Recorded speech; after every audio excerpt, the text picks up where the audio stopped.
Estamos de volta com o Jornal da Cidade. Eu vou agora falar de um assunto referente à geração atual, que é considerada uma geração extremamente vaidosa, e você vai entender por quê na reportagem a seguir, porque o Brasil está no topo da lista, é campeão no número de cirurgias plásticas entre adolescentes. Isso aí, esses dados referentes em todo o mundo. Só para você ter uma ideia do que eu estou falando, somente no ano passado foram realizadas mais de 83 mil operações plásticas, entre procedimentos reparadores e também procedimentos estéticos. O aumento da mama, que é cobiçado por diversas mulheres, colocar o silicone nos seios, também a plástica no nariz, são as cirurgias mais procuradas. Sabe como? Porque por quem tem entre 13 e 18 anos de idade. Maria Clara e Eduarda são irmãs. Compartilham gostos e sonhos. Um deles, o de fazer a cirurgia para colocar uma prótese de silicone nos seios. Um desejo já realizado. E sempre foi muito meu sonho. E aí, eu com 16 anos, o doutor me autorizou a colocar. E a minha mãe também. E aí eu pus com 16 anos. Eu sempre tive vontade de colocar, eu sempre achei muito bonito. E também eu era muito dependente de algumas peças de roupas que eu não usava decote, eu não usava nenhum tipo de decote. E agora eu uso qualquer tipo de roupa. O sorriso no rosto mostra o bem que a plástica fez para as garotas. Ai, muito feliz, né? Eu tava num sonho. Eu acho que eu tô nesse sonho até hoje, parece que eu nunca acordo. É uma autoestima que, muda a pessoa, né? Foi perfeito. Tudo se encaixa, qualquer roupa fica linda, maravilhosa, eu me sinto muito bem. A decisão foi apoiada pela mãe, que precisou autorizar a cirurgia. É que na época do procedimento, as duas eram menores de idade. Eduarda, que acaba de completar 17 anos, lembra que as pessoas comentaram bastante. Particularmente eu não ligo, porque ninguém sabe o que cada uma pessoa sente. Então, em mim mudou a minha vida. Segundo a Sociedade Brasileira de Cirurgia Plástica, só no ano passado foram realizados cerca de 83 mil procedimentos em jovens de 13 a 18 anos, o que torna nosso país líder mundial neste tipo de cirurgia. Para este médico, a cirurgia plástica até pode ser feita na adolescência, mas alguns cuidados precisam ser tomados. A paciente tem que ter o desenvolvimento completo das mamas para poder estar indicando uma cirurgia naquele local. Então ela tem que já terminar o estirão da puberdade, A gente chama de telarca, que é o período de desenvolvimento da mama, para nós realizarmos o procedimento com mais segurança. Logicamente que os pacientes abaixo de 18 anos têm que ter um termo de consentimento dos pais para que realizem a cirurgia. Em tempos de muita exposição nas redes sociais, a necessidade de aprovação cresce.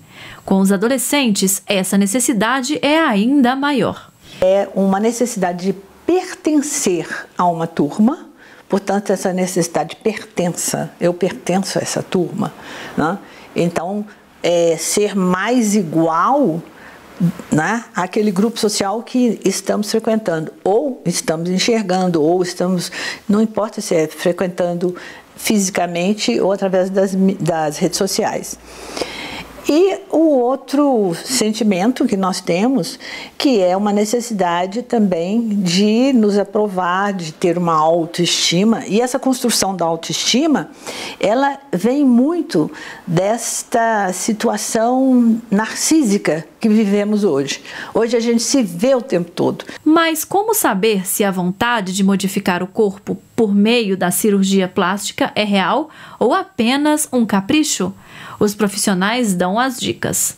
Muitas vezes uma correção plástica, uma orelha de abano, se incomodar a pessoa, se ela achar que aquilo ali não é um sinal ou uma dela particular e bacana, traz para ela, sim, essa inclusão estética dentro de um grupo que ela frequenta. Mas, é óbvio, O ruim é quando aquilo ali passa a ser alguma coisa sem medida. É mais observar o dia a dia da filha, né? Observar como é que ela anda na escola, se ela está ficando muito retraída, se ela não está querendo sair, ir para algum convívio social, né? A gente acaba diagnosticando, às vezes, o motivo é porque ela não está se aceitando com o contorno corporal, está se sentindo muito infantilizada pelo volume da mama. Então, isso acaba a gente observando através de observar a filha mesmo, conversar com a filha, entender quais são as ânsias que ela tem e se realmente a cirurgia vai trazer um benefício não só estético, mas psicoemocional para ela também. Felizes com o resultado, as duas irmãs já pensam na próxima cirurgia. A Maria Clara já definiu o local. Eu faria rinoplastia também. Geração vaidosa, hein? E os donativos arrecadados aqui em Paracatu para ajudar as vítimas das chuvas em Minas Gerais já foram encaminhados para Belo Horizonte. Olha só, o paracatuense mais uma vez deu um show de bola no quesito solidariedade. Foram 1.300 quilos de donativos, quase 1,5 toneladas. Alimentos, roupas, água e materiais de higiene estão entre os mais arrecadados. Em Paracatu, o centro de recolhimento foi no 45º Batalhão da Polícia Militar. A comunidade abraçou a causa e em poucos dias a meta foi atingida. Nesta semana, as doações foram encaminhadas para a capital mineira, de onde será feita a distribuição. Foram arrecadados vários alimentos, roupas, água potável para os desabrigados pelas chuvas, nas enchentes no estado de Minas Gerais. Então, na data de ontem, esses alimentos, essas doações que estavam acondicionados aqui no 45º Batalhão, foram destinados, levados até o Correio, que é a empresa que faria o transporte desse material até Belo Horizonte, até a CEDES, né, que fará o envio, a distribuição dentro do estado de Minas Gerais. Então foram arrecadados aí aproximadamente 1,3 toneladas de alimento, né, 1.300 quilos de alimento aproximadamente. Foram arrecadados aí aproximadamente 250 litros de água mineral, né, em galões, garrafas. Também foram arrecadados aí várias roupas, né, cobertores, roupa de banho e também colchões. Então todo esse material foi remetido a Belo Horizonte na data de ontem para ser entregue às vítimas, né, dessa tragédia que aconteceu em Minas Gerais, que foram as chuvas fortes, várias pessoas desabrigadas no estado. 2020 começou com tragédias registradas em diversas cidades brasileiras por causa das fortes chuvas. Em Minas Gerais, 200 cidades decretaram situação de emergência. O balanço da Defesa Civil do Estado, divulgado nesta terça-feira, mostra que do dia 24 de janeiro até 11 de fevereiro, 26.299 pessoas ficaram desalojadas, 7.581 desabrigadas, 68 pessoas feridas e há 59 mortes confirmadas. No total de atingidos, mais de 34 mil pessoas. Parabéns, eu quero agradecer aqui, né, as pessoas que contribuíram, que ajudaram nesse chamado, nessa campanha de doação de mantimentos para serem destinados às pessoas que foram vítimas das chuvas que castigaram Minas Gerais, agora estão castigando São Paulo, a gente tem acompanhado nos noticiários, só que Minas Gerais também sofreu e o paracatuense foi convocado e mais uma vez deu um belo exemplo. Parabéns para você que é solidário e que sabe que ajudar o próximo é muito importante. E ainda falando de chuva, né, Paracatu está sendo agraciada aí com muita chuva nos últimos dias. E mesmo assim, com essa quantidade de chuva, tem faltado água. Olha só, hein? Alguns bairros aí da nossa cidade estão registrando a falta de água, mesmo neste período chuvoso. E o município ainda está sob um decreto de escassez hídrica lá no Ribeirão Santa Isabel, que é o ribeirão que abastece o nosso município. Quem tem mais detalhes aí sobre essa situação vai trazer para a gente a nossa repórter Lilian Derquia. No dia 16 de janeiro, foi publicada uma nova portaria do IGAM, prorrogando o prazo da portaria que já havia decretado situação de escassez hídrica da bacia do Ribeirão Santa Isabel, que abastece o município de Paracatu. A gente conversa agora com o presidente do CBH Paracatu, Antônio Eustáquio, o Tonhão. Tonhão, por que essa nova portaria, mesmo com esse período em que a gente observou que houve chuva, a preocupação ainda do IGAM, por quê?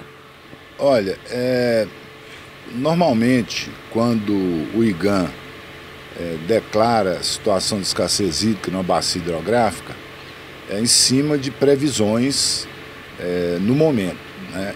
Então essa portaria ela foi editada no início de janeiro, que não tinha previsão dessa chuva, eu creio, né, que não tinha previsão dessa chuva intensa que nós tivemos nesse momento. Porque essa chuva que veio tão intensa como veio em Belo Horizonte também, não estava prevista. E foi por questões de mudança climática que veio essa chuva tão intensa.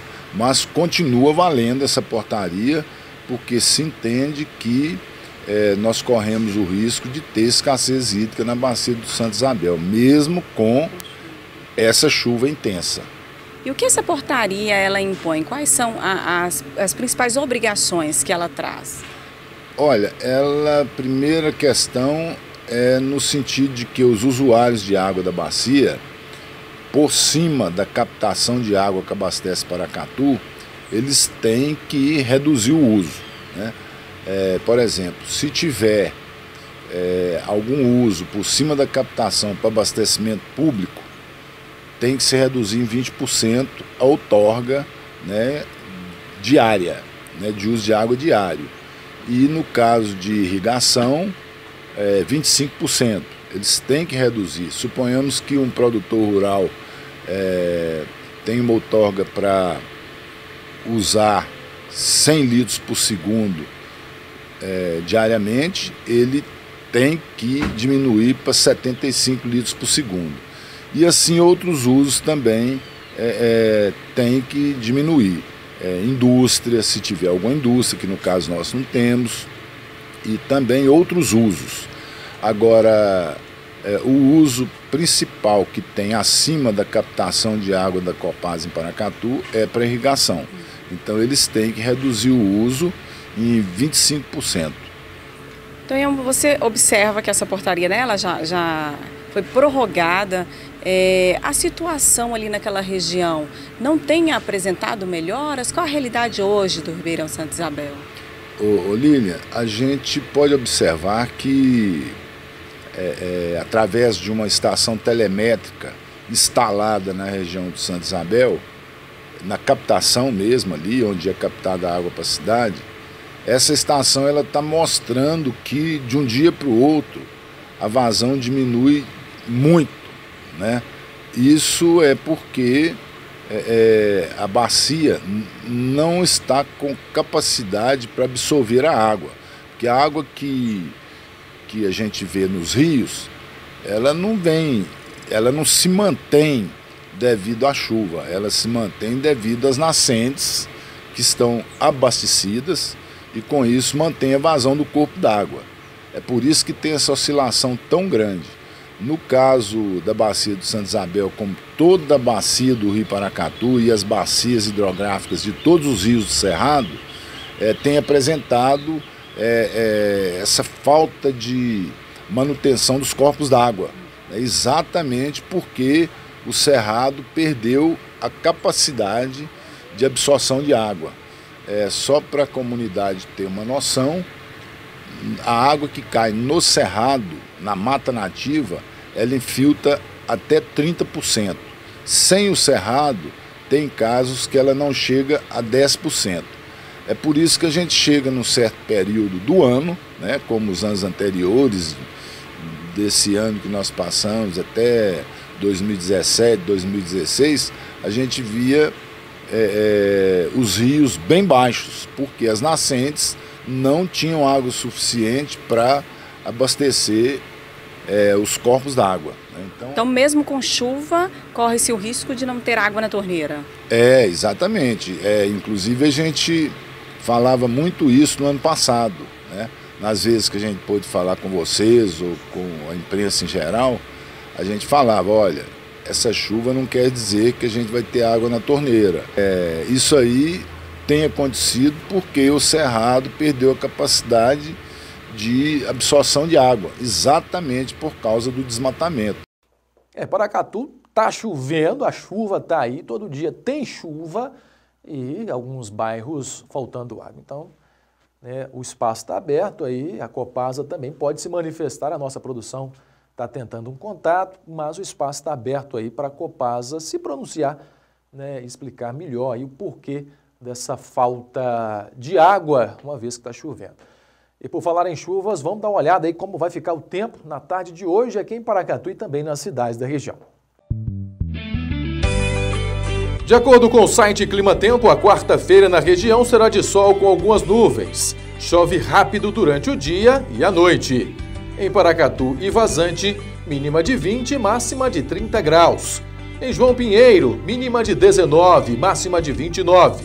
Em Unai, mínima de 21, máxima de 31 graus. Em Guarda-Mor, mínima de 20, máxima de 31 graus.